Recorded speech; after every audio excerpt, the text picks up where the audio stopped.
باللہ من الشیطان الرجیم بسم اللہ الرحمن الرحیم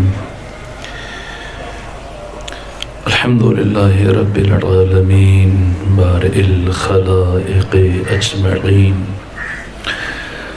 الحمد لأہلہ والصلاة علی اہل الصلاة والسلام علی سید الانبیاء والمرسلین العبد المؤيد الرسولنا المسدد المصطفى الأمجد الحبيب الأحمد النبي الأمي المكي المدني السراج المنير الكوكب الدري صاحب الوقار والسكينة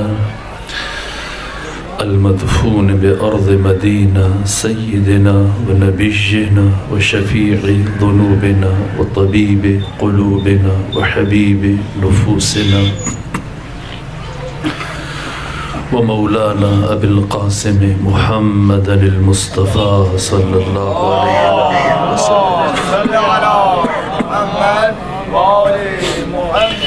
وأهل بيته الأطيبين الأطهرين الأنجبين المعصومين المظلومين ورحمة الله على أحبابهم وأصحابهم وشيعتهم ومحبيهم ومواليهم أجمعين ولعنة الله على أعدائهم ومنكري فضائلهم وغاصبي حقوقهم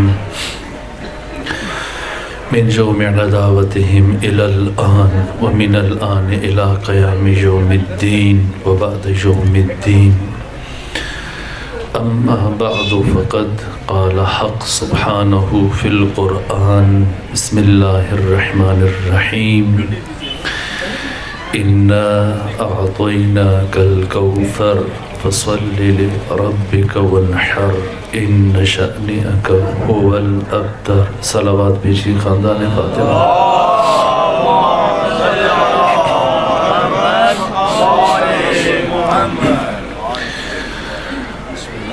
آپ نے علماء کرام کی بہترین گفتگو سے استفادہ فرمایا.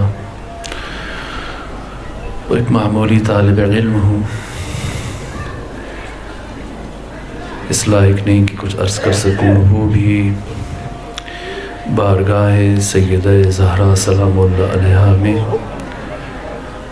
لیکن ایک موضوعاتی تسلسل جو چل رہا ہے اور جو ایام ہیں، انہی ایام کی مناسبت سے میں بھی چند ٹوٹے پھوٹے جملے بارگاہ سیدہ میں عرض کرنے کی جسارت کروں گا، اس امید کے ساتھ کہ یہ کلام اور یہ کلمات قبر میں، برزخ میں اور آخرت میں میرے لیے اور آپ کے لیے زاد راہ قرار پا سکیں. وجود مبارک پیغمبر گرامی اسلام کے دو بیٹوں کی مسلسل وفات کے بعد جب تیسرے بیٹے کی وفات ہوئی تو پیغمبر اسلام حالت سوگ میں ہے. کائنات کے حساس ترین انسان ہیں، غمگین ہیں، دکھی ہیں، آنکھوں میں آنسو ہیں، اور اسی کیفیت میں حضرت نے پورا دن گھر کے اندر گزار دیا. اور ہنگام غروب جب حضرت اپنے گھر سے باہر تشریف لائے گلی میں، تو آپ کا بدترین دشمن مشرک اور منافق عاص بن وائل، جو موقع کی تلاش میں تھا اور انتظار میں تھا، وہ بہت دیر سے کھڑا پیغمبر کا انتظار کر رہا تھا. جیسے ہی پیغمبر کو دیکھا یہ مسکرایا، کہا لگایا اور کہا، محمد تم ہمارے بتوں کی مخالفت کرتے ہو، ہمارے خداؤں کی مخالفت کرتے ہو، دیکھ لیا نتیجہ ہمارے خداؤں کی مخالفت کا، کہ تمہارے یہاں جو بھی بیٹا پیدا ہوتا ہے فوراً یا کچھ عرصے کے بعد مر جاتا ہے.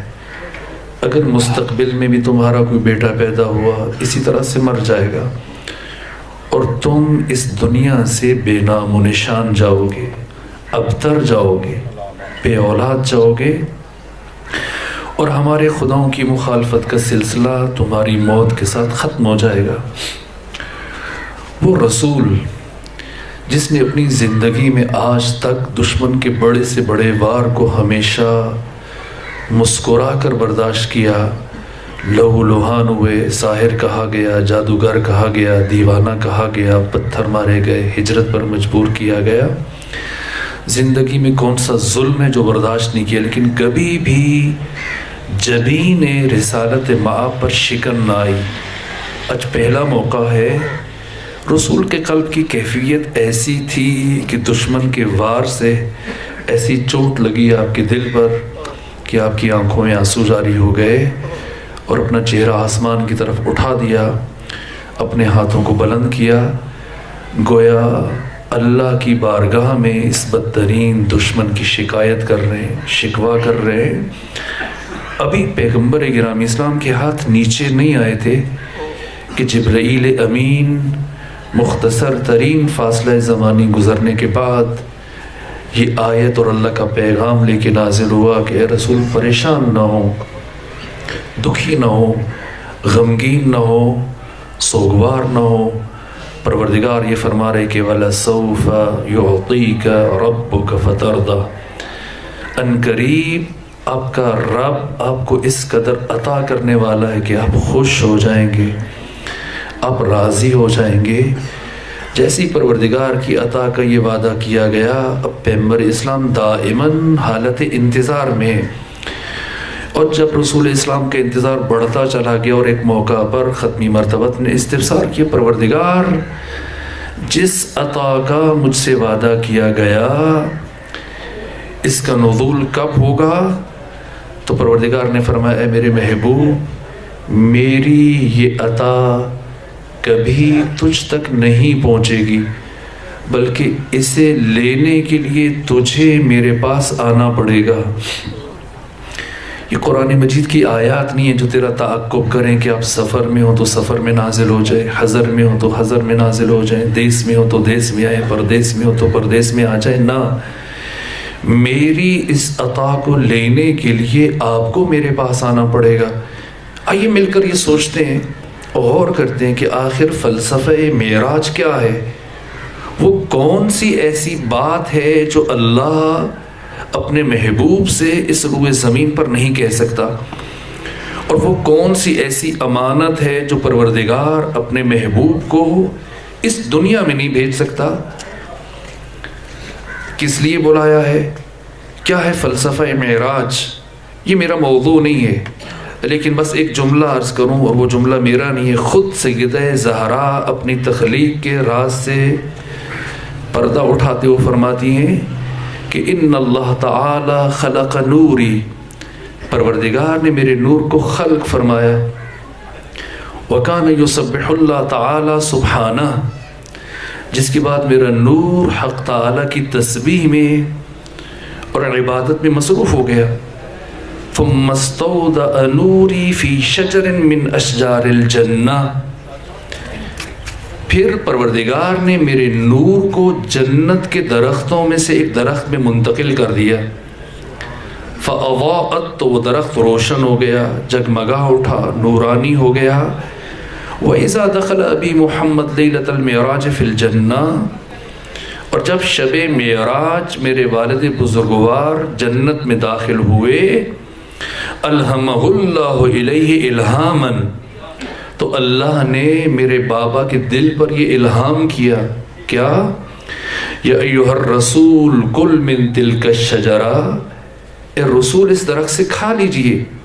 فَأَكَلَ أَبِي، تو اس طرح سے میرے والد بزرگوار نے اس درخت سے کھا لیا۔ یہ سوچتے ہیں یہی آدم و حوا کتنا عرصہ رہے جنت میں؟ پروردگار نے کیا فرمایا کہ جو جی چاہتا ہے کھائیے، جو جی چاہتا ہے پیئیں، جہاں جی چاہتا ہے جائیں، لیکن خبردار لا تقربا هذه الشجرہ، کبھی اس درخت کے قریب نہ جائیے گا۔ کیوں؟ اللہ بخیل ہے؟ جب اللہ نے جنت کی ساری نعمتوں کو آدم و حوا پر حلال قرار دیا، مباح قرار دیا، تو درخت کے قریب جانے سے کیوں منع کیا؟ اور کیوں پیغمبر کو بلایا جا رہا ہے اس لیے کہ یہ درخت آدم کے لیے نہیں ہے، یہ درخت خاتم کے لیے ہے۔ کیوں آدم کے لیے نہیں ہے؟ کیوں خاتم کے لیے ہے؟ اس لیے کہ غیرت الہیہ نے یہ گوارا نہ فرمایا کہ پروردگار نور فاطمۃ الزہرا کو کسی نبی کے صلب سے گزار کر دنیا میں لائے۔ نور مصطفیٰ کیسے پہنچا اس کائنات میں؟ انبیاء کے اسلاف سے ہوتا ہوا آخری مرحلے میں صلب حضرت عبداللہ میں منتقل اور وہاں سے دنیا میں آئے، اور نور مرتضیٰ اسی طرح سے یہ نور سفر کرتا ہوا آخری مرحلہ میں صلب ابو طالب عمران تک پہنچا اور وہاں سے دنیا میں آئے۔ لیکن نور فاطمہ، کیا پروردگار نے نور فاطمہ کو کسی نبی کے صلب سے گزارا؟ نہ، خود سیدہ فرما رہی کہ ان اللہ تعالی خلق نوری، اللہ نے میرے نور کو خلق کیا، وکان یسبح اللہ تعالی سبحانہ، جس کے بعد میرا نور اللہ کی بندگی میں، اللہ کی عبادت میں، اللہ کی تسبیح میں مشغول ہو گیا۔ کب خلق ہوا؟ کتنا عرصہ اللہ کی بندگی میں اور راز و نیاز میں مصروف رہا نہیں معلوم۔ ثم استودع نوری فی شجر من اشجار الجنہ، پھر اللہ نے جنت کے درختوں میں سے ایک درخت میں میرے نور کو منتقل کیا، جس کے نتیجے میں فاضاءت، تو وہ درخت نورانی ہو گیا۔ وَإِذَا دَخَلَ أَبِي مُحَمَّدْ لَيْلَةَ الْمِعْرَاجِ فِي الْجَنَّةِ، جب شب معراج میرے والد بزرگوار جنت میں داخل ہوئے، الہمہ اللہ الیہ الہامن، تو اللہ نے میرے بابا کے دل پر یہ الہام کیا، یا ایھا الرسول کل من تلک الشجرہ، اے رسول اس درخت سے کھا لیجئے۔ فَأَكَلَ أَبِي، تو میرے والد نے اس درخت سے کھا لیا۔ تو اس طرح سے ثم استودع نوری الی صلب ابی محمد، تو یوں پروردگار نے میرے نور کو اس درخت سے میرے بابا کے صلب میں منتقل کر دیا، کسی نبی کے صلب سے نہیں گزارا۔ اور وہاں سے الی خدیجہ ابن خویلد، یہ نور منتقل ہوا جناب خدیجہ کی طرف، فوضعتنی، اور میں دنیا میں آ گئی۔ لیکن میری حقیقت کیا ہے؟ انا من ذالک النور، میں وہی نور ہوں، اعلم بما کان وما یکون وما هو کائن الی یوم القیامہ، جو سب جانتا ہے، جو ہوتا رہا ہے، جو ہو رہا ہے، جو ہوگا، جو بعد از قیامت واقع ہوگا، جو نہیں واقع ہوگا۔ نور فاطمہ سب سے باخبر ہے۔ پروردگار آپ نے اپنے محبوب کو بلوایا، زحمت دی، مگر جنت سے کھانے بھی تو جبرائیل کے ذریعے سے آئے، ذوالفقار بھی تو جبریل کے توسط سے آئی ہے، کپڑے بھی جبریل کے ذریعے سے آ رہے ہیں، قرآن مجید کا بڑا حصہ جبرائیل کے ذریعے سے نازل ہوا۔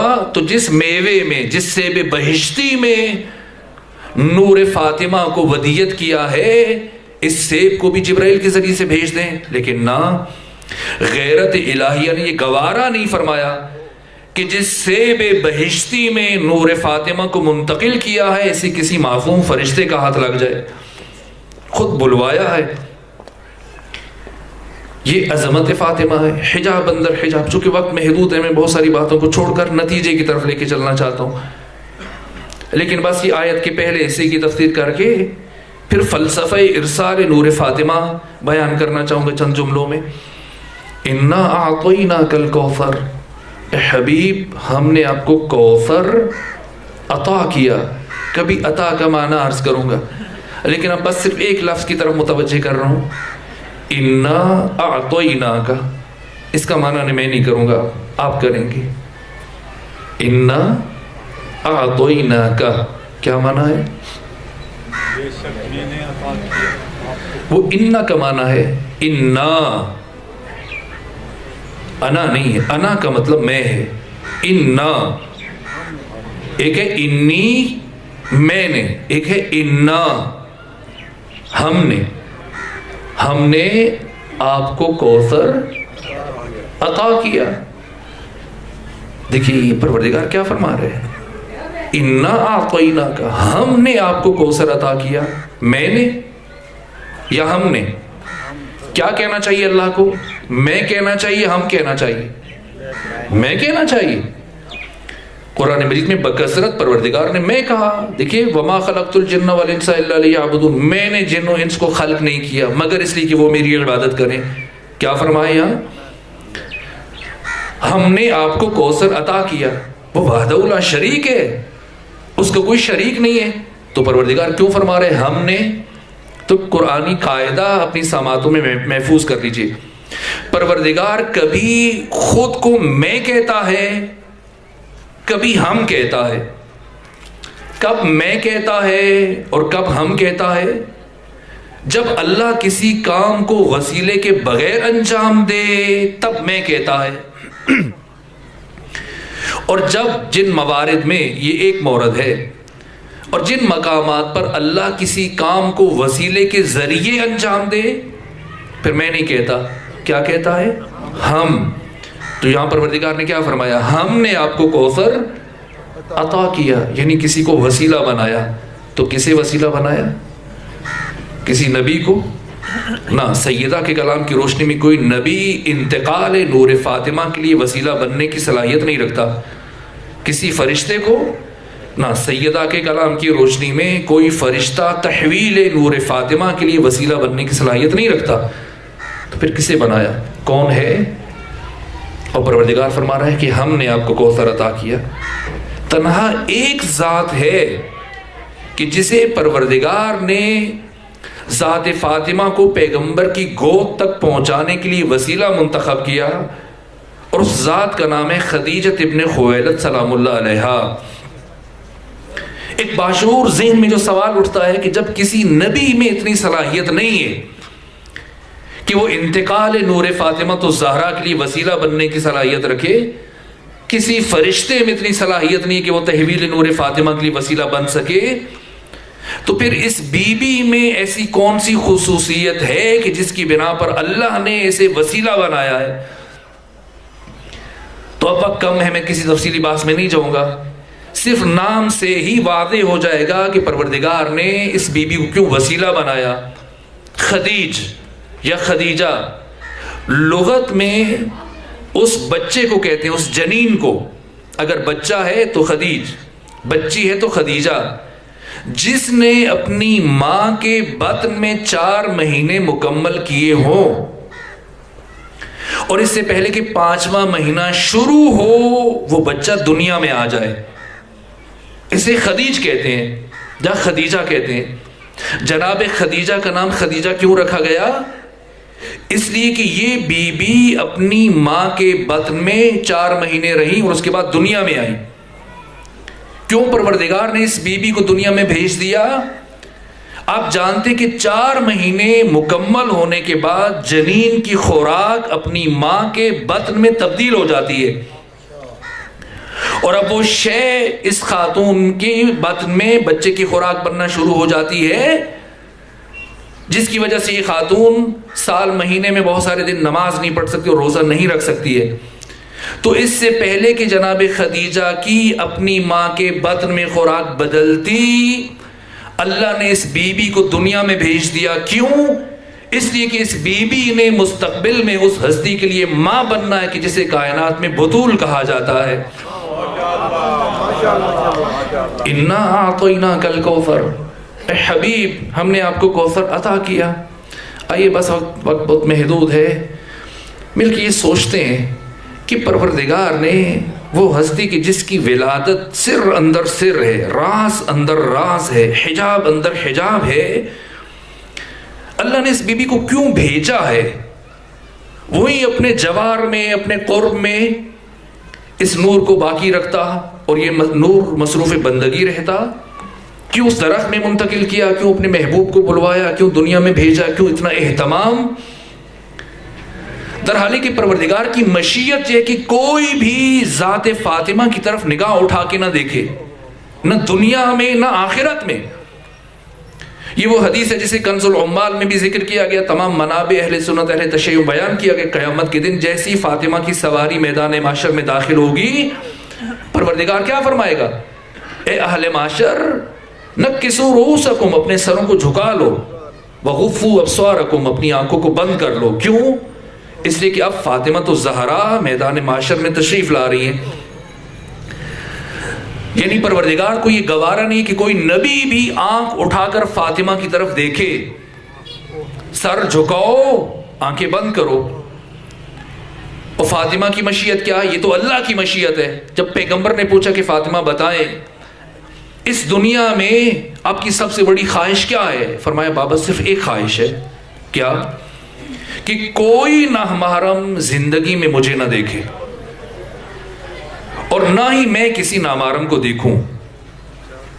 جب پروردگار کی مشیت بھی یہی ہے کہ کوئی آنکھ اٹھا کر فاطمہ کو نہ دیکھے اور فاطمہ کی مشیت بھی یہی ہے، تو پھر میں دست ادب جوڑ کر سوال کرتا ہوں کہ پروردگار تو نے بھیجا کیوں اس دنیا میں؟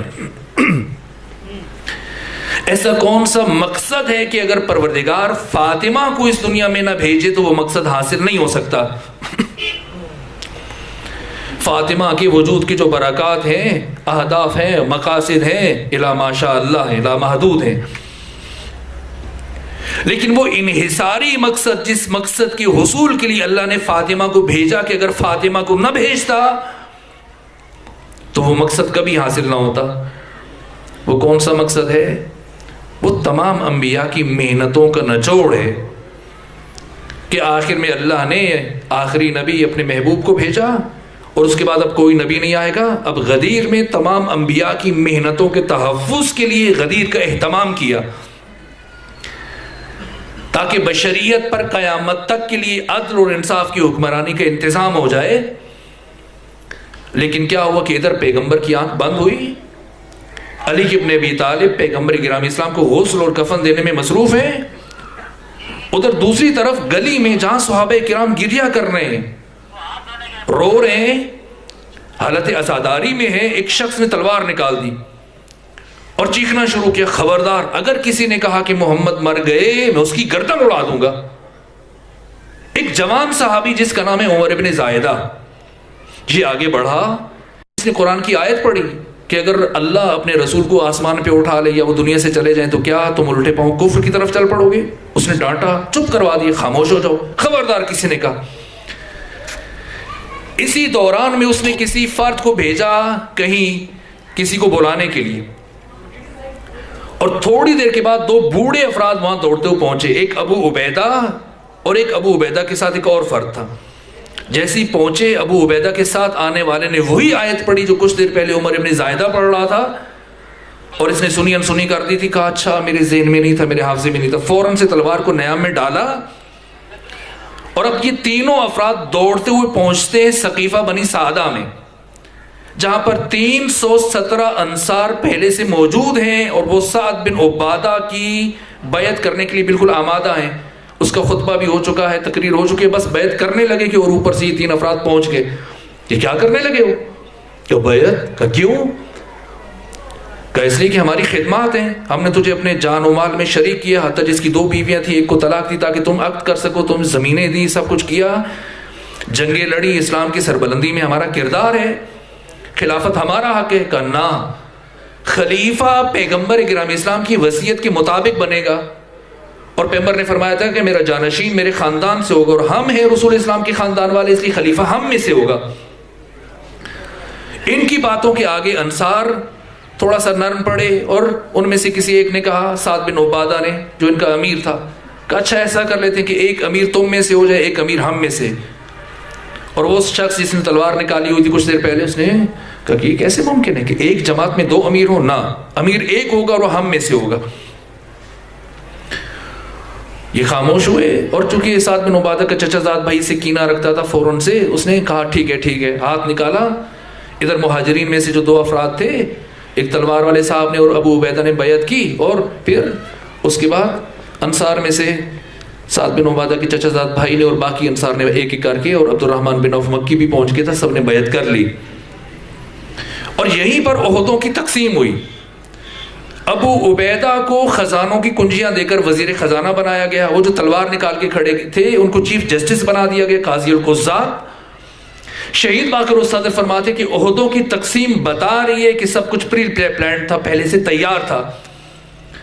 یہاں سے سب انصار مجبور ہوئے بیعت کی، اور یہ نکلے جیسے ہی اب راستے میں جو بھی آ رہا ہے اسے پکڑ کے ہاتھ رکھ رہے ہیں کہ یہ خلیفہ ہیں، ان کی بیعت ہو چکی ہے، آپ بھی بیعت کیجئے۔ سعد بن عبادہ انصار میں سے اس ایک نے بیعت سے انکار کیا، بعد میں اسے راستے میں قتل کروا دیا گیا۔ آج تاریخیں اٹھائیں کیا لکھا ہوا ہے کہ سعد بن عبادہ کو جنوں نے مارا تھا۔ اب جنہوں نے مارا تھا انہیں پتا ہے کہ کنہوں نے مارا تھا. اور یوں بس اب میں بات کو سمیٹنا چاہتا ہوں, ذرا سا آپ میری مدد کیجیے تاکہ ہم نتیجہ حاصل کر سکیں. حاکم وقت اور خلیفہ وقت کے جو حریف گروہ ہیں, مخالف ہیں, وہ 3 سے 4 ہیں. سب سے پہلے انصار. لیکن انصار قریش کی وقتی منطق کے آگے سرنگوں ہو گئے, خاموش ہو گئے, اب نہیں بول سکتے جو کہ بیعت کر لی. دوسرا گروہ جو مخالف ہے حاکم وقت کا, وہ ہے بنو امیہ, بالخصوص ان کا سردار ابو سفیان. چونکہ اس کی پوری پلاننگ تھی کہ جیسی پیغمبر کی وفات ہوگی اس کے فوراً بعد خلافت میں لوں گا. اب شومی قسمت جو بھی کہیے, پیغمبر کی وفات کے موقع پر یہ مدینہ کے اندر موجود نہیں تھا, شام میں تھا تجارت کے لیے. جیسے ہی شام میں سے اطلاع ملی کہ پیغمبر کا انتقال ہو چکا, اس نے سب سے پہلا سوال کیا کہ خلیفہ کون بنا؟ کہ فلاں. اس نے وہیں پر سامان اپنے غلاموں کی سپرد کیا, تیز رفتار سواری لی, دوڑتا وہ پہنچا مدینہ. لیکن اب تیر کمان سے نکل چکا ہے اور رستے میں سوچتا رہا کہ اب کیا کرے. اب سوچا چلو بھاگتے چور کی لنگوٹی سے ہی. ایسے حالات کریٹ کرنا چاہ رہا کہ دوبارہ سے حکومت لوٹ کر اس کی طرف آ جائے. بہت شیطانی دماغ تھا.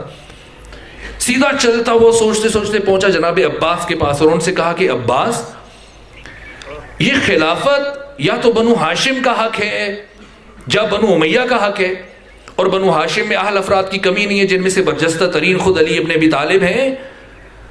آپ علی کے چچا ہیں, چلے میرے ساتھ, چل کے علی سے بات کرتے ہیں. علی ایک مرتبہ مسجد نبوی میں لوگوں کے سامنے کھڑے ہو کر کہہ دیں کہ خلافت میرا حق ہے, لے کے دینا میرا کام ہے. خوش ہوئے. عباس کوئی تو ہے جو اس مشکل وقت میں ہمارا ساتھ دے رہا ہے, آواز بلند کر رہے. پہنچے مولا متقیان علی ابن ابی طالب مسجد نبوی میں پیغمبر اسلام کے مزار کے قریب بیٹھ کر قرآن مجید کی تلاوت کر رہے تھے. جیسے یہ پہنچے, جا کے جیسے یہ بات کی کہ بس ایک مرتبہ آپ کھڑے ہو کر کہہ دیں کہ خلافت میرا حق ہے, جتنے تیر تلواریں نیزے خچر گھوڑے اونٹ سب سپاہی میرے, افرادی قوت میری ہوگی, خرچہ میرا ہوگا, میں مدینے کی گلیوں کو گھوڑا سواروں سے اور پیادہ لوگوں سے بھر دوں گا. بس ایک مرتبہ آپ کہہ دیں کہ خلافت میرا حق ہے. جیسی سردار بنو امیہ نے یہ جملہ کہا, علی ابن ابی طالب پورے جلال کے عالم اس کی طرف متوجہ اور کہا, ابو سفیان خلافت میرا حق ہے, اس میں تو کچھ شک نہیں ہے, لیکن علی ابن ابی طالب کو یہ بات سمجھ میں نہیں آ رہی کہ تو ابو سفیان مسلمان کب سے ہو گیا؟ تو محدور الدم ہے, چونکہ تو نے کلمہ پڑھ لیا اس لیے ہم مجبور ہیں کہ ہم تمہارے اوپر تلوار نہیں اٹھا سکتے. تمہیں کس نے حق دیا کہ تو مسلمانوں کے بنیادی امور میں مداخلت کرے؟ آہستہ آہستہ لوگ جمع ہونا شروع ہوئے. حضرت کھڑے ہو گئے اپنے مقام پر, خطبہ دیا. ایھا الناس شقوا امواج الفتن بسفن النجاہ وارجوا عن طریق المنافرہ وضعوا تیجان المفاخرہ. اے لوگوں, فتنے کی موجوں کو نجات کی کشتی کے ذریعے سے چیر دو اور فقر و مباحت کے تاج اتار کر زمین پر رکھ دو اور خود کو نفرت کے راستوں سے الگ کر دو. ابو سفیان جو پانی تو علی کو پلانے کے لیے لایا ہے, ھذا ماء عاجن, یہ گدلا پانی ہے. وَلُقْمَةٌ يَعُضُّ بِهَا آكِلُهَا, یہ ایسا لقمہ ہے جو کھانے والے کے گلے میں پھنس سکتا ہے. کل جب میں نے کچھ دن پہلے خود اپنی حکومت کے لیے بات کی, تم سب نے کیا کہا؟ ان اکل یقول حرس علی الملک, علی حکومت کا حریص ہے. وَإِنْ أَسْكُتْ, جب میں چپ ہو گیا تم نے کیا کہنا شروع کر دیا؟ جَزِعَ مِنَ الْمَوْتِ, علی موت سے ڈر گیا. ہاں بعد اللتیہ واللتی, ہرگز نہیں. بدر و احد خندق و خیبر دیکھنے کے بعد کہہ رہے ہو کہ علی موت سے ڈر گیا. واللہ لابن ابی طالب آنس بالموت من الطفل بصدی امہ, اللہ کی قسم ابو طالب کے بیٹے علی کو موت سے اتنی شدید محبت ہے جتنی ایک چھوٹے بچے کو اپنی ماں کے دودھ سے ہوتی ہے. پھر کیوں خاموش ہوں؟ فلسفہ سکوت علوی کیا ہے؟ بل اندمجت علی مکنون علم لو بہت لاضطربتم اضطراب العشیۃ فی طویل بعیدہ. علم کا وہ ٹھانٹے مارتا وہ بے کنار سمندر جو اللہ نے علی کے سینے میں رکھا ہے, وہ باعث بن رہا ہے کہ علی خاموش ہے کہ اگر علی اس علم کی ایک جھلک ان انسانوں کے اوپر ظاہر کرے تو اس کائنات کے تمام انسان اس طرح سے کپ کپانے لگ جائیں اور اس طرح سے تھر تھرانے لگ جائیں جس طرح سے انتہائی گہرے کنویں میں ڈول کی رسی کپ کپاتی اور تھر تھراتی ہے. یہاں سے یہ لاجواب ہوا چلا گیا کس کے پاس؟ خلیفہ وقت کے پاس. اسے ڈرایا جا کے, کہا تمہیں میری افرادی قوت کا اندازہ ہے؟ ہم بنو امیہ کیا ہیں, میری سماجی حیثیت کا, میری معاشی حیثیت کا, میں یہ اقتدار تم سے چھین لوں گا, یہ حکومت میرا حق ہے. وہ بھی مزاج نہ تھا, کہا آپ کیوں پریشان ہو رہے ہیں, یہ حکومت آپ ہی کی ہے, آپ کی اس میں حکومت میں بھی شریک ہو گئے, اموال میں بھی, سارے کا سارا بیت المال جتنا پڑا تھا اٹھا کر اسے دے دیا. اور جو اقتدار کا وعدہ کیا وہ بھی بعد میں اس کے بچوں کو شام کی حکومت دی, جو پھیلتے پھیلتے 40 ہجری میں پھر پوری اسلامی سرزمین بنو امیہ کے کنٹرول میں آ گئی. اور 60 ہجری میں پیغمبر اسلام کا سب سے بڑا دشمن اس جگہ تک پہنچنے میں کامیاب ہو گیا جہاں صرف 50 سال پہلے خود رسول اسلام بیٹھا کرتے تھے.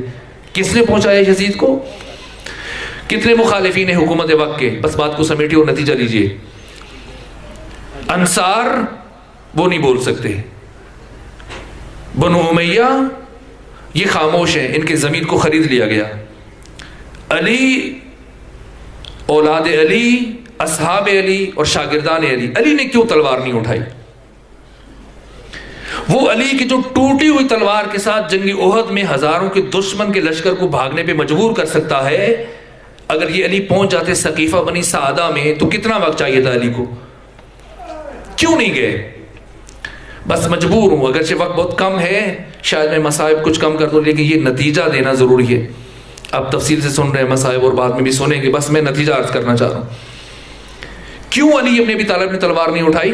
دیکھیے فرض کر لیں, ایک مثال دیتا ہوں, اس سے بہتر مثال میرے ذہن میں نہیں آتی سمجھنے کے لیے بات کو. یہاں پر اٹک سے کامرہ کے اطراف سے چیدہ چیدہ مومنین جہاں پر اکٹھے ہوں, باشعور افراد ہیں, بابصیرت افراد ہیں.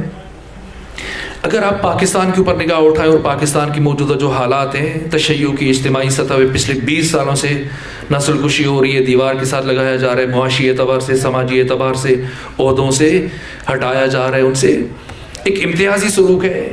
ان حالات کو دیکھ کر آپ یہ سوچتے ہیں کہ ایک ایسا ادارہ ہونا چاہیے, ایک ایسی نہضت, موومنٹ اور تحریک ہو جو اس ملک میں تشیع کے بنیادی حقوق کا تحفظ کر سکے. اس مقصد کے لیے آپ یہاں پر میٹنگ کرتے ہیں, اسی مقام پر بیٹھتے ہیں اور کہتے ہیں کہ ہمیں کچھ کرنا چاہیے. آپ کچھ پلان بناتے ہیں, کچھ اہداف اور مقاصد کو تحریر کرتے ہیں, اور پھر آپ سوچتے ہیں کہ ہم کم ہیں تعداد میں, اگر ہم یہ اپنا پیغام اطراف میں بھی جو اٹک کی آبادیاں ہیں اور ساتھ میں ٹیکسلا ہے, واکینٹ ہے, اسلام آباد ہے, راولپنڈی ہے, وہاں تک بھی اگر ہم اپنا پیغام پہنچائیں اور ملک کے دوسرے شہروں میں, تاکہ سب ہمارا ساتھ دیں اور ہم سب مل کر تشیع کے بنیادی حقوق کا تحفظ کر سکیں. آپ نے اطراف کی آبادیوں میں اپنا منشور لکھ کر پرنٹ کیا, تقسیم کیا. پھر آپ نے دوسرے ہفتے دوبارہ اجلاس بلایا اور پھر آپ نے سوچا کہ اتنی بڑی تنظیم کو, نہضت کو, موومنٹ کو, تحریک کو سنبھالنے کے لیے کچھ سسٹم ہونا چاہیے, کوئی صدر ہو, کوئی نائب صدر ہو, کوئی اس کا سیکٹری وغیرہ ہو. اس مقصد کے حصول کے لیے جب آپ نے کہا کہ کوئی سرپرست ہونا چاہیے, آپ میں اختلاف ہو گیا. جو ادھر کے مومنین نے فرض کیجئے ان سب کی خواہش تھی کہ یہ بزرگوار جو آگے بیٹھے ہیں یہ ہمارے سرپرست ہوں, صدر ہوں, اور جو اس طرف کے مومنین ہیں ان کی خواہش ہے کہ یہ صاحب جو سر جھکا کے بیٹھے ہوئے ہیں یہ ہمارے سرپرست ہونے چاہیے. دونوں میں سے کوئی ایک, مثلا وہ چاہ رہے ہیں کہ یہ ہو اور یہ چاہ رہے ہیں کہ یہ ہو, ایک پہ اتفاق نہیں ہو رہا. بحث شروع ہوئی اور بعض افراد کو غصہ آیا, لڑائی شروع ہو گئی, چند گریبان چاک ہو گئے, چند افراد, چند مومنین لہو لہان ہوئے, لڑائی جھگڑا. ایسا ممکن نہیں ہے, صرف بات سمجھنے کے لیے عرض کر رہا ہوں, اس کی بہتر مثال نہیں تھی اس لیے عرض کیا, ورنہ آپ کی شان سے بہت اوپر ہے کہ آپ کبھی کسی مومن کو ذرا برابر کچھ کہہ دیں. سارے لڑائی جھگڑے کے بعد فرض کیجئے کہ حقدار یہ بزرگوار ہیں, انہیں بننا چاہیے, اور سارے لڑائی جھگڑے کے بعد انہیں ہی بنایا جاتا ہے, سب کا اتفاق ہو گیا ان پر. اب بتائیے مسئلہ حل ہو گیا یا نہیں ہوا؟ ہو گیا, ہو گیا نہ, مسئلہ پہلے سے زیادہ خراب ہو گیا. کیوں؟ اس لیے کہ حق تو حقدار تک پہنچ گیا, جسے بننا چاہیے تھا وہی بنا ہے. لیکن جیسے ہی یہاں سیدن یا جو بھی نام ہے اس جگہ کا, اس مقام کی کاروائی اطراف کی آبادیوں میں پہنچے گی, واکینٹ میں, ٹیکسلا میں, پنڈی میں, اسلام آباد میں, اٹک شہر میں, اور وہ مومنین کے جو آپ کا منشور پڑھ کے آپ کے مقاصد سے آشنا ہو رہے ہیں کہ ہم یہ کرنا چاہتے ہیں, یہ کرنا چاہتے ہیں, بتائیے سب سے پہلا کام کیا کریں گے؟ اس منشور کو پھاڑ کے پھینک دیں گے کہ انہیں ملت کے حقوق سے, مسائل سے کوئی غرض نہیں ہے, یہ تو سیکٹریشپ کی جنگ ہے, یہ تو صدارت کی جنگ ہے, وزارت کی جنگ ہے. اگر میں مثال پہنچا سکا تو آئیے مدینے میں, سارے کا سارا اسلام مدینے کے اندر محدود ہے, اور پیغمبر اسلام نے اطراف کی آبادیوں میں اسلام کی دعوت کے خطوط لکھے, پیغام بھیجے کہ دنیا اور آخرت میں تمہاری نجات کا ضامن ہے یہ دین. اور اطراف کے افراد, شہروں کے دیہاتوں کے بسنے والے اب اسلام سے آشنا ہو رہے ہیں, اسلام کے اہداف سے اور مقاصد سے. ان حالات میں اگر علی ابن ابی طالب پیغمبر کا غسل و کفن چھوڑ کر اپنے ہاتھ میں ذوالفقار لے کر سقیفہ بنی سعدہ میں پہنچ جائیں اور تلوار کے زور پر خلافت حاصل کرنے میں کامیاب ہو جائیں اور حقدار کو مل جائے، لیکن جیسے ہی مدینے کے اندر کی خبر اطراف کی آبادیوں پہنچے گی تو بتائیں سب سے پہلا کام کیا کریں گے؟ وہ قرآن کی آیات اور صورتوں کو پھاڑ کے پھینک دیں گے کہ یہ تو کوئی الہی دین نہیں ہے، ان کو تو ہماری دنیا اور آخرت سے کوئی سروکار نہیں، یہ تو خلافت کی جنگ ہے، عہدے کی جنگ ہے، کرسی کی جنگ ہے۔ بات جہاں سے شروع ہوئی تھی وہیں پر ختم ہو جائے گی۔ اسلام کی تبلیغ ہمیشہ کے لیے رک جاتی۔ علی امام ہے اور امام کا پہلا فریضہ دین کا تحفظ ہے۔ اگر دین کو تلوار سے نیام سے نکال کے دین بچتا ہے تو تلوار چلے گی، لیکن اگر نیام میں رکھ کے بچتا ہے تو پھر زہرا جیسی زوجہ کے رخسار پہ تماچا لگ جائے، علی کے گلے میں رسی پڑ جائے، تلوار نہیں اٹھے گی۔ بہت مشکل مرحلہ تھا جب علی ابن ابی طالب کے گلے میں رسی ڈال کے لے کے جا رہے تھے۔ یہ منظر ابو ذر سے برداشت نہیں ہو سکا، فوراً سے ابو ذر نے تلوار نکالی اور علی نے اس حالت میں سلمان کی طرف دیکھا اور سلمان دوڑتے ہو گیا ابو ذر کی طرف۔ کہا کہ اگر فاتح خیبر صاحب ذوالفقار علی اگر وہ تلوار نہیں اٹھا رہے تو کیا تو علی سے بڑا شمشیر زن ہے؟ نہ علی تلوار اٹھا سکتے ہیں، نہ انصار بول سکتے ہیں، نہ مہاجرین بول سکتے ہیں، نہ علی کے اصحاب، نہ علی کے شاگرد، نہ علی کی اولاد۔ بتائیں وہ پیغام جسے پہنچانے کے لیے پروردگار نے اتنا اہتمام کیا غدیر پہ، قیامت تک انسانی قدروں کے اور دین کے تحفظ کے لیے غدیر کا اہتمام کیا، یہ پیغام ولایت اور نظام ولایت ہم تک کیسے پہنچے؟ کون پہنچائے؟ یہ پیغام اس خاموشی میں ہمیشہ کے لیے گم ہو جاتا اگر فاطمہ نہ ہوتی۔ اس ایک دن کے لیے پروردگار نے فاطمہ کو بھیجا، فدق کے لیے نہیں گئی تھی بی بی۔ کسی جوان کے ذہن میں غلط فہمی نہ رہے، یہ فدق کیا ہے؟ اگرچہ فدق کوئی چھوٹا سا باغ نہیں ہے، مدینے سے 80 کلومیٹر کے فاصلے پر بہت بڑے باغات کا مجموعہ ہے۔ جیسی قرآن مجید کی آیت نازل ہوئی کہ وَآتِ ذِی الْقُرْبَىٰ حَقَّهُ، پیغمبر نے جناب سیدہ کو دیا اور 4 سال 2 مہینے تک جناب سیدہ کے مزارے یہاں پر کام کرتے رہے۔ ابھی مجھ سے پہلے ایک عالم بزرگوار بیان کر رہے تھے کہ تسبیح دی ہے رسول اللہ نے۔ تسبیح کیوں دی؟ کنیز کیوں نہیں دی؟ فاطمہ تسبیح لینے کے لیے گئی تھی پیغمبر کے پاس یا کنیز لینے کے لیے گئی تھی؟ تو پھر پیغمبر نے کنیز کیوں نہیں دی؟ کیا فرمایا؟ فرمایا کہ میری اہل بیت میری پوری امت کے لیے اسوہ ہے اور نمونہ ہے۔ میں نہیں چاہتا کہ کوئی محروم فرد سوچ میں پڑ جائے کہ دیکھو رسول کی اہل بیت تو آرام کی زندگی گزار رہی، ہم مشکل میں۔ اے فاطمہ میں آپ کو ایسی چیز نہ دے دوں کہ جو دنیا و مافیا سے افضل و بہتر ہے، کہ جیسے اللہ کا رسول مناسب سمجھتا ہے۔ کنیز نہیں دی، تسبیح دی۔ وہ رسول جو ایک کنیز نہیں دے رہا ہے، وہ رسول اتنے بڑے باغات کا مجموعہ کیوں دے رہا ہے اپنی بیٹی کو؟ سادہ بات نہیں ہے۔ اگر اللہ کا حکم ہے تو پروردگار کا حکم کیوں ہے؟ اس لیے کہ اللہ کی مرضی مزاج کے تابع نہیں ہے، مشیت پروردگار، علم پروردگار اور حکمت پروردگار کے تابع ہے۔ اللہ کے حکم سے کیا، لیکن کیوں؟ علی کی ولایت پر 2 دلیلیں ہیں، ایک غدیر ہے، ایک فدق ہے۔ کوئی بھی حکومت 2 چیزوں سے چلتی ہے، ایک افرادی قوت، ایک معیشت، اقتصاد، اکانومی۔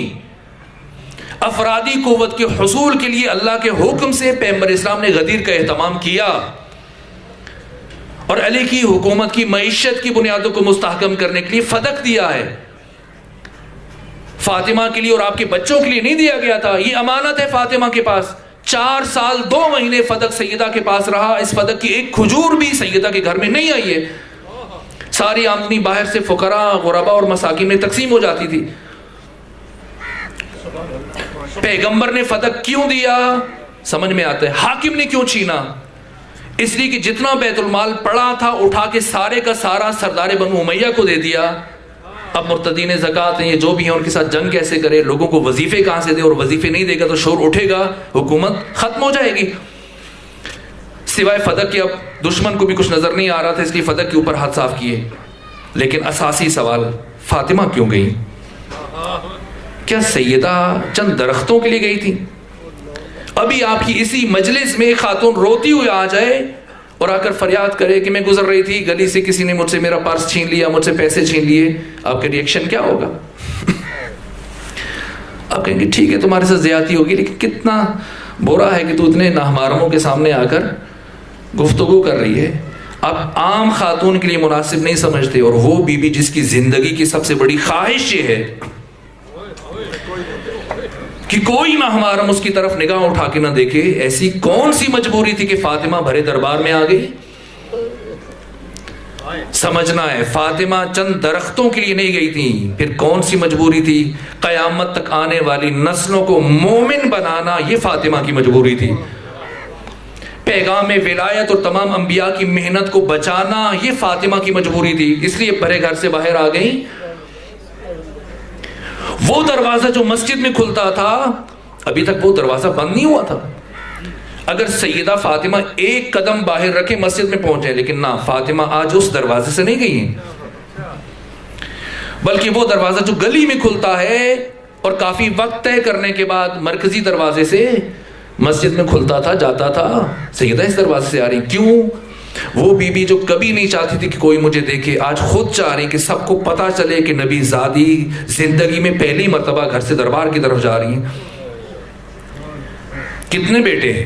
2، حسن اور حسین، 1 سال کا فرق ہے، یا دونوں کو ساتھ لے جائیں یا دونوں کو گھر میں چھوڑیں۔ ایک کو گھر میں چھوڑا، ایک کو ساتھ لے کے گئیں۔ کیوں؟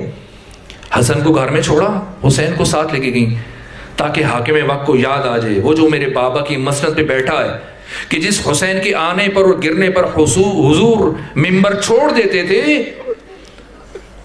اس حسین کے آنے پر جب وارث حدیث اپنے حدیث کے بیان سے دستبردار ہوتا تھا، اب یہ خلیفہ کسی جھوٹی حدیث کا سہارا لینے کی کوشش نہ کرے، اس لیے حسین کو ساتھ لے کے گئیں۔ کتنی بیٹیاں ہیں؟ 2، زینب، ام کلثوم، یا دونوں کو ساتھ لے کے جائیں یا دونوں کو گھر میں چھوڑ کے جائیں۔ ایک کو گھر میں چھوڑا، ایک کو ساتھ لے کے گئیں۔ کیوں؟ جس نے 61 ہجری کی کربلا میں خاموش رہنا تھا، اسے گھر میں چھوڑا، اور جس نے 61 ہجری کی کربلا میں اپنے دور کے طاغوت اور باطل کو للکارنا تھا، اسے ساتھ لے کے گئی، تاکہ زینب سیکھ لے کہ باطل کو کیسے للکارا جاتا ہے۔ گئی ہیں اور مسجد میں پہنچ کر اپنی نشست کا انتظام کر سکتی تھی، پتہ تھا آج بیٹھنے کے لیے کوئی جگہ نہیں دے گا، لیکن نہ، تاکہ قیامت تک ضمیر بشر پر دستک دے سکیں، نصاب شہادت مکمل کر سکتی تھی۔ شہید باقر الصدر فرماتے ہیں بی بی کے پاس گواہ تھے، پیش کر سکتی تھی، لیکن نہ، مقصد فاطمہ کچھ اور ہے۔ دشمن کے چہرے سے نقاب کو الٹنا ہے، اور ایسے الٹا ہے نقاب کو فاطمہ نے کہ جب بی بی پہنچی تھی تو کہہ گئے تھے، لوگ ہنس رہے تھے، لیکن جب فاطمہ دربار سے واپس آ رہی تھی تو گریے کی آواز بلند ہو چکی تھی۔ اس طرح سے کھچا کھچ بھری ہوئی تھی مسجد نبوی۔ کیا انداز ہے فاطمہ کا! وقت ختم ہو رہا ہے، میں ایک بات عرض کروں گا اور گفتگو سمیٹ رہا ہوں۔ ابھی بھی پلٹی ہیں، گھر نہیں واپس آئیں، ایک ایک دروازے پہ دستک دے رہی ہیں، آؤ باہر آؤ، کل غدیر میں جو اعلان سنا ہے رسول اللہ سے، گواہی دو، حق پامال ہو رہا ہے۔ کوئی باہر نہیں نکلا۔ یہاں سے بھی بی بی گھر نہیں گئی، چلتی ہوئی جناب حمزہ کی قبر پہ جا پہنچی، بہت گریہ کیا، کہے کاش آج آپ ہوتے تو حق یوں پامال نہ ہوتا۔ بی بی بیٹھی ہیں جناب حمزہ کی قبر پر، محبوب ابن لبیب اپنی بیوی کے ساتھ گزر رہا تھا، اس نے جب دیکھا کہ یہ نبی زادی بیٹھی ہیں قبر حمزہ پہ، بیوی کو بھیجا، خود جرت نہیں ہے۔ اب آپ دیکھتے ہیں بہت سارے افراد پتہ نہیں کس کس کے پاس، خواتین کے پاس کیسے کیسے مسئلے پوچھنے کے لیے پہنچ جاتے ہیں، لیکن نہ، اتنا جلال ہے سیدہ کا، جرت نہیں کہ کوئی خود جائے، بیوی کو بھیجا، کہا جا کے پوچھو، میں نے سنا ہے کچھ دیر پہلے فاطمہ دربار گئی تھی علی کے حق کے لیے، جا کے پوچھو کیا خلافت واقعی علی کا حق تھا؟ سیدہ نے فرمایا مگر کچھ شک ہے تمہیں؟ اس نے دوبارہ بیوی کو بھیجا کہ دلیل کیا ہے؟ سیدہ نے فرمایا انسیتم الغدیر، کیا تم نے غدیر کو فراموش کر دیا؟ اس نے پھر بھیجا کہ اگر خلافت علی کا حق ہے اور غدیر علی ابن ابی طالب کی خلافت کے اوپر دلیل ہے، تو علی خود کیوں نہیں گئے تھے؟ آپ کیوں گئی تھی؟ ایک مرتبہ سیدہ کے چہرے پہ جلال آیا، کہا تم نے کیا پیغمبر اسلام سے یہ نہیں سنا تھا کہ علی ابن ابی طالب کی مثال اس امت میں مثل کعبہ ہے؟ کعبہ کبھی بھی لوگوں کا طواف نہیں کرتا، لوگوں پر واجب ہے کہ وہ کعبے کا طواف کریں۔ علی ایسا امام نہیں کہ لوگوں کے پیچھے دوڑنا شروع کر دے کہ مجھے مانو، میں تمہارا خلیفہ ہوں، میں تمہارا حاکم ہوں۔ نہ، علی کو تمہاری ضرورت نہیں ہے، تمہیں علی کی ضرورت ہے۔ یہاں سے بی بی واپس پہنچی تو دشمن نے یہ سمجھ لیا کہ اگر یہ بی بی کچھ دن اور زندہ رہ گئی تو پھر کوئی بھی ہمیں اس مسند پر نہیں بیٹھنے دے گا. اسی کی جس طرح سے آج فاطمہ الزہرا نے ان ضمیروں کو جھنجھوڑا ہے، بیدار کیا ہے، اگر ایک مرتبہ پھر دربار میں آ گئی اور جو فاطمہ نے اپنا جہاد جاری رکھا تو عنقریب ہمیں اس مسند سے اتار دیا جائے گا. اس لیے دشمن نے یہ منصوبہ بنایا کہ اس شمع ہدایت کو ہمیشہ کے لیے گل کر دیا جائے اور اس چراغ ہدایت کو ہمیشہ کے لیے خاموش کر دیا جائے. چنانچہ 50 افراد کا یہ جتھا ہاتھوں میں لکڑیاں لیے ہوئے، تلواریں لیے ہوئے، ڈنڈے لیے ہوئے سیدہ کے گھر کی طرف بڑھا اور جا کر کسی نے دستک دی. دستک کا آواز اتنا عجیب تھا کہ آج سے پہلے کبھی کسی کو اس دروازے پر یوں دستک دینے کی جرت نہیں ہوئی تھی. علی اٹھے دروازہ کھولنے کے لیے، یا فاطمہ الزہرا نے دست ادب جوڑ دیے، کہا آقا آپ میرے امام ہیں، آپ شوہر ہیں، آپ مفترض الطاعہ ہیں، آپ کی اطاعت مجھ پر واجب ہے. لیکن علی آپ نے اپنی زندگی میں بڑی بڑی جنگیں لڑی ہیں، خیبر کو فتح کیا، خندق کو فتح کیا. آج اجازت دیں کہ مدینے کا محاذ آپ کی کنیز فاطمہ الزہرا طے کرے. فرمایا جیسے نبی زادی مناسب سمجھتی ہیں. اب سیدہ خود بڑھی دروازے کی طرف کہ خبر ہے یہ کون سا دروازہ ہے؟ یہاں تو رسول اللہ بہت دیر تک کھڑے ہو کر قرآن مجید کی آیات کی تلاوت کرتے تھے، درود و سلام پڑھتے تھے. کہ جب ہوتا تھا سو ہوتا رہا، علی کو باہر بھیجیں ورنہ ہم اس دروازے کو آگ لگا دیں گے. کہ کیا نبی زادی کے دروازے کو آگ لگاؤ گے؟ کہاں آگ لگائیں گے اور پرواہ نہیں کریں گے. بس میرے عزیزو، کسی کے اشارے سے کنفذ آگے بڑھا اور اس نے دروازے فاطمہ کو آگ لگا دی. دروازہ جلنے لگا، لیکن یہ شخص غصے میں اتنا بپھرا ہوا تھا کہ اس نے دروازہ جلنے کا انتظار نہیں کیا، بلکہ جلتے ہوئے دروازے کو ٹھوکریں مارنا شروع کر دی. اور تھوڑی دیر کے بعد یہ جلتا ہوا دروازہ گرا. کیا یہ دروازہ زمین پر گرا؟ نہیں میرے عزیزو. امام زمانہ زیارت ناہیہ میں فرماتے ہیں کہ میں اس لمحے کو کبھی نہیں بھلا سکتا جب میری جدہ طاہرہ فاطمہ الزہرا جلتے ہوئے دروازے اور دیوار کے درمیان تھی اور دروازے کی کیل میری جدہ طاہرہ کے جسد اطہر میں پیوست ہو گئی تھی. بس دروازہ گرا اور فاطمہ کی آواز بلند ہوئی، فضہ میری طرف بڑھو کہ میرا محسن شہید ہو گیا. اور ان 50 میں سے 11 افراد علی ابن ابی طالب کے بیت الشرف میں داخل ہوئے اور ایک شقی نے علی کے گلے میں رسی ڈالی. پتا ہے کہ آج فاتح خیبر تلوار نہیں اٹھائے گا. رسی ڈالی اور علی کو گھر سے مسجد کی طرف لے کے گئے. علی کو گھر سے مسجد کیسے لے کے گئے؟ بس 2 جملے عرض کروں گا. کیا علی کو گھر سے مسجد اس طرح سے لے کے گئے جس طرح سے 61 ہجری میں علی کی شیر دل بیٹی ثانیہ زہرا کو کربلا سے کوفہ اور کوفہ سے شام لے کے گئے؟ نہ میرے عزیزو، اتنی بے ادبی سے لے کے گئے علی کو کہ فاطمہ الزہرا اپنے پہلو کا درد بھول گئیں کہ اتنی بے ادبی سے ولی خدا کو نہیں لے جانے دوں گی. بس بی بی نے اپنا ہاتھ علی کے دامن میں ڈال دیا. ایک جملہ سن لیجئے، اس سارے واقعے میں وہ پہلا شخص مدینے کے اندر موجود نہیں تھا.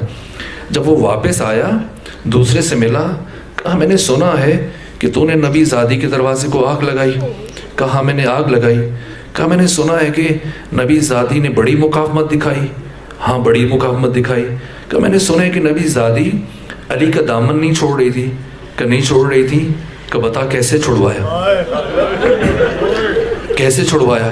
کہ ہم نے علی کے گلے میں رسی ڈالی اور علی کو مسجد کی طرف کھینچنا شروع کیا اور نبی زادی نے اپنا ہاتھ علی کے دامن میں ڈال دیا.